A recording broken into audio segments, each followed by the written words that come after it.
man. I do what I do. All the time when we said we chilling, and then you kept coming at us, and now you got black people saying, hold on a minute. Matter of fact, we happy to see y'all go. Matter of fact, not only are we happy to see you go, we are benefiting from you leaving because you kept pushing us, and that's just not cool. Shout out to my man Barry Little for getting me to 45. Now let's do 47 in celebration of Trump. Give me 47. Now, we look, we know what it's like to struggle. We've been at the bottom of the system. We weren't even in the system. The system was sat on top of us for centuries. We literally held this country up. We built this country because we were the foundation of this country. We paid into it with blood, with sweat, with tears. They literally used black women as baby making machines. They had breeding farms in some of these places in North Carolina and Baltimore and New York. They had breeding farms, and black women were literally breeding the children to be sold into the economy to do labor. So we've done, look, our ancestors fought and died. They sacrificed more than any you could ever imagine, just so we could have a shot at something better. Meanwhile, you got newcomers who come in and exploit our resources and then demand protection when it suits them. Let's be honest with each other. They didn't build a black church. Okay? They didn't fight against Jim Crow. They didn't march on Washington in 1963. We did that. We did that. Now the deportation happens and they suddenly expect us to rally behind them. Think about that, fam. Think about that.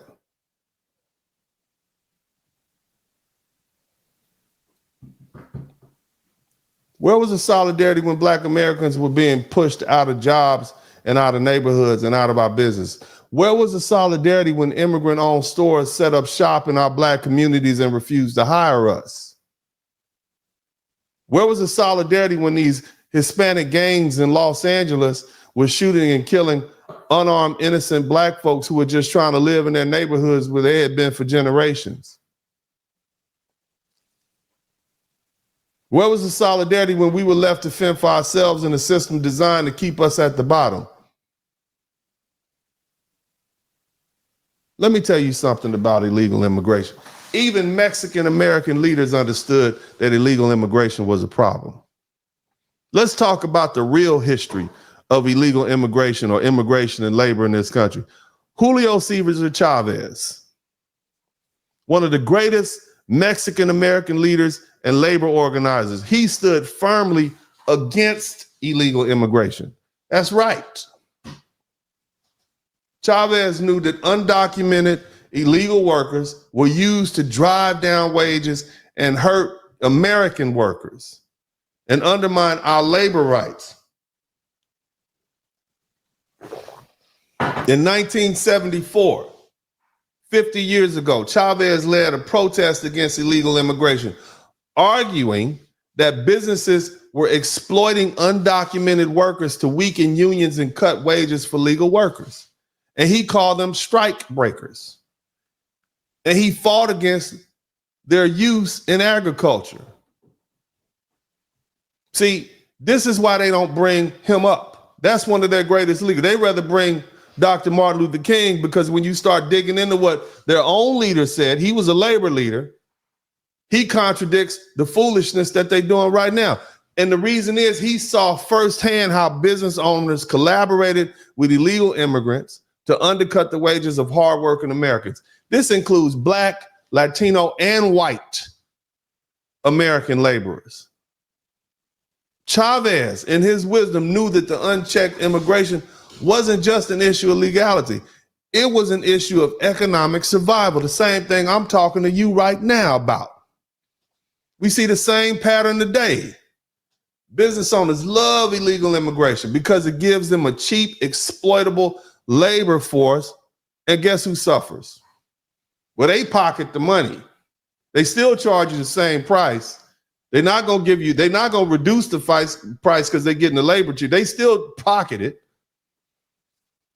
So who suffers? Number one, the American worker. And as far as this particular conversation, black men in particular are pushed to the back of the hiring line because we're unable to compete with the under the table labor prices that's driving the wages into the ground. So even when one of the greatest Mexican or Latino civil rights leaders, he could recognize that illegal immigration was a problem, and you can't. Why are we expected to support something that actively harms our communities?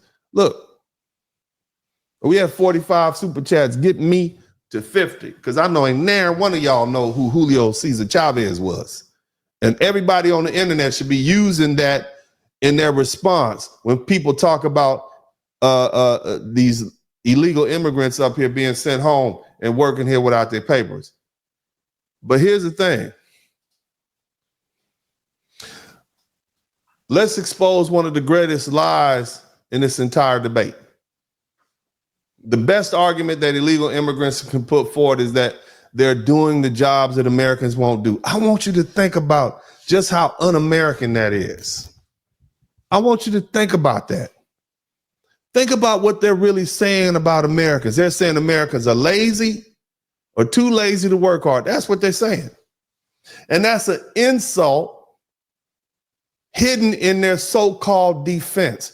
But here's the truth. Americans aren't lazy. Americans are innovators. Americans find ways to fill gaps. The moment these illegal immigrants leave, the work is still going to get done. It may take some time to replace that labor force, but yes, there's going to be some short-term pain. But I'll bet my money on the American ingenuity any day of the week. And someone somewhere will still need and find a way to fill that gap, because we always have. And let's not forget about the fact that we have many of these same illegal immigrants who claim to love America. They wave the Mexican flag and burn the American flag at their protests. If you love this country so much that you riding around with this flag, why don't you go back to it? Because, see, we're going to be fined over here. You understand me? See, the time for sympathy is over. It's time for action now. And while, we can sympathize with anyone's pain, we must also stand by this fundamental truth.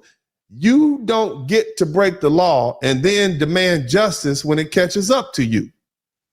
You don't get to exploit the system that we built and that we paid into and then play victim when you can't anymore.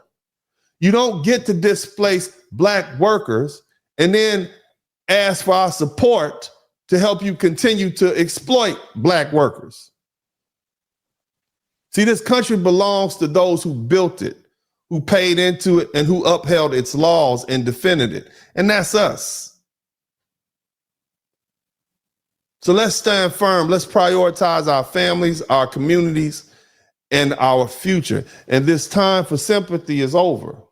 Now it's time for justice. It's time to demand what we deserve. And that's right now. And we need to fight for the place that we've earned. We have to ensure that our children and our family are not left behind in the country that should recognize and respect our contribution. And that goes to all Americans. See, this is not a white or Black thing at this point. This is an American thing. So I'm going to leave you all with this. Shout out to everybody who came through. We almost got where we need to get. But listen to me on this. Are we going to continue to push aside, or are we going to continue to let people push us aside? Or are we going to demand what's rightfully ours? That's the question that you have to ask yourself. All you Black folks who voted for the Democrat Party, I want you to ask yourself that question. Maybe you didn't like Donald Trump. Maybe you don't like his attitude. Maybe he's not brash. But ask yourself, Is he doing what's in your interest? Do his policies benefit you? And thereafter that, just make an intelligent decision like the rest of our ancestors taught us to do. Vote your interests. Other than that, this is Uncle D. I love you guys. Thank you all so much. I appreciate your time. Shout out to my sons who came on in here and entertained you all too. I appreciate that. God bless you. I wish you well. And this is Uncle D, and I'm out. Your incarceration rate is down. The education rate is up. We up. We went from a group of men who were brought to this country in the hulls of slave ships. I know we got the pretendians out there that's saying that we still here, but the DNA test says otherwise, just like your baby mama. So for my brothers who know their history and know where we came from and know what we've been through for hundreds of years, the fact that over 60% of black men have now reached the middle class your seed is the most important thing that you produce in this world. It's not the art that you produce. It's not the buildings that you create. It's not the amount of money you make. It's not the amount of people who like you. It is your legacy. But since we don't live in our culture no more, we say what we want to say, do what we want to say. We tear our men down and then wonder why they don't make good husbands and fathers. Mothers destroy sons. His mother can speak to him in certain ways.